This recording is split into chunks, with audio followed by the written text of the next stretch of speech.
Hey guys, Asaria here as usual. I've been asked a lot recently about exactly how I play my hunter in PvE, so today I'm going to give you some insight on what it means to be a survival hunter. So let's start with the basics and look at my gear. Obviously everything is male and agi will always be our top stat priority, so your gemming should reflect this. You'll notice that almost all of my gems are pure agi delicate gems. The exception is when the socket bonus has better than plus 20 agi when you're using blue quality gems, or if you're using epic gems plus 25 agi. In these cases you can go ahead and socket a split gem that's either agi crit or agi hit depending on the slot color to get the socket bonus. If the bonus is at least half of what your agi gem is, go ahead and use the split gems. That way you have more stats to play with. If it's less, you'll want to ignore the socket bonus because otherwise it's an overall agility loss. For your meta gem, you're going to want to use a plus 54 agi 3% crit gem if you can get your hands on it. Now, on to reforging. Here you'll notice the first of my must-have add-ons. It's called Reforged Lite. Now, Reforged Lite allows you to put in stat priorities just like you would on wowreforged.com or other sites like that, and it will calculate your best reforging based on those stat priorities.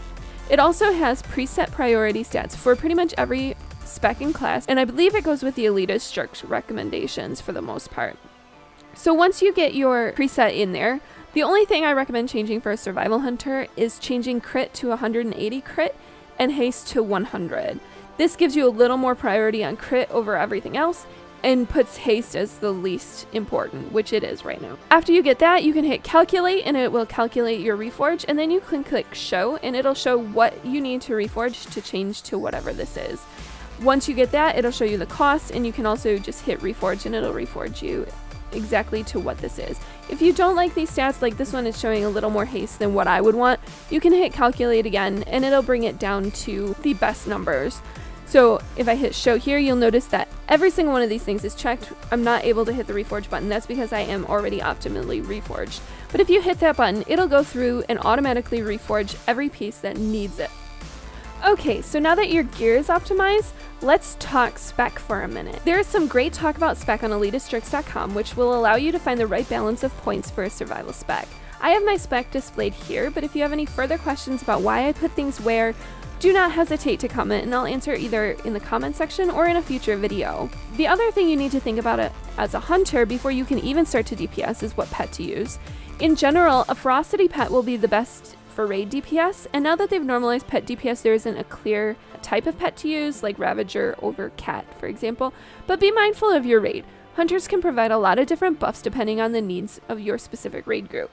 Here from WarcraftHuntersUnion.com is a table showing just what buffs you can provide and what other spec or class provides them. I recommend bookmarking this link and checking your raid, especially if you're running 10-mans, to see what buffs are missing and what you can provide. Generally, I keep a wolf, a cat, and a wind serpent on me for the different raid buffs for our 25-mans, but other than that, you can play around depending on what your raid actually needs. Now that you're fully equipped and ready to go, we can call forth our pet, and let's get into shot priority a little bit. Here's where Survival Hunter becomes a lot of fun.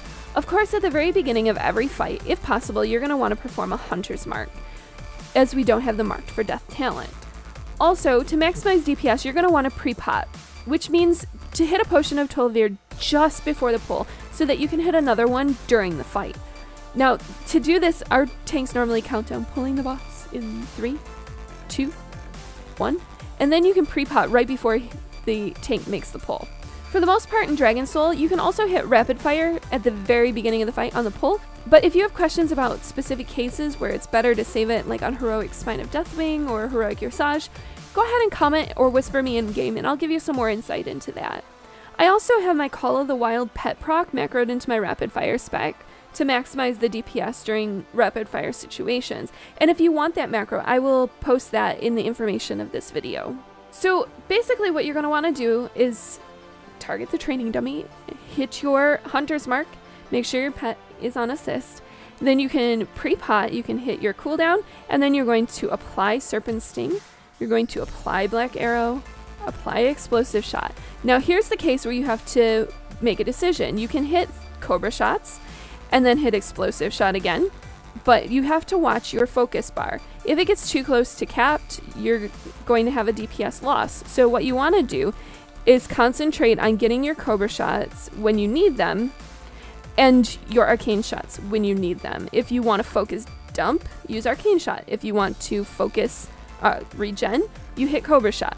Now in the case of a lock and load proc, there's a lot of argument back and forth right now about whether lock and load you should do just a hesitation move where you hit explosive shot, you wait a tiny second, and then you hit explosive shot again, or if you should do weaving. Now, I normally still do weaving because I found in practice that this seems to work better.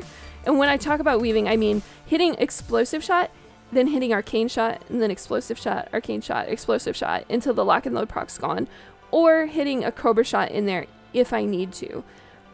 The cases in which you'll need to is if you're getting low on focus, so you won't be able to hit that third explosive shot, or if your black arrow is coming off cooldown, because then you're going to want to have enough focus to hit it when it's off cooldown. So for this, you're going to want to have a cooldown tracker add-on like Omni CC or Need to Know, or both. I have both. Omni CC is the one that puts the numbers on my actual spells, which you'll see in my videos.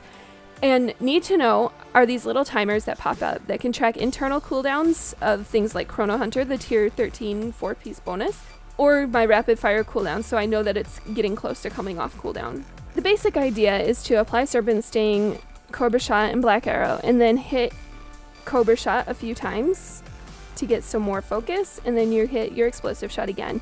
Then dump any focus that you have with Arcane Shot. It also procs your Chrono Hunter. And then get focus again with Cobra. So the idea is you're going to balance your focus for when your explosive shot is coming off cooldown so that you can hit it pretty much instantly after the cooldown. The same thing goes for Black Arrow. You want to have enough focus when Black Arrow comes off cooldown in order to hit it right away. So that's the basic idea. If you have any specific situational questions, please feel free to comment. And oh, I have a Twitter now, Dr. Asteria. If you are interested, please follow me on there. And lastly, don't forget to do the following.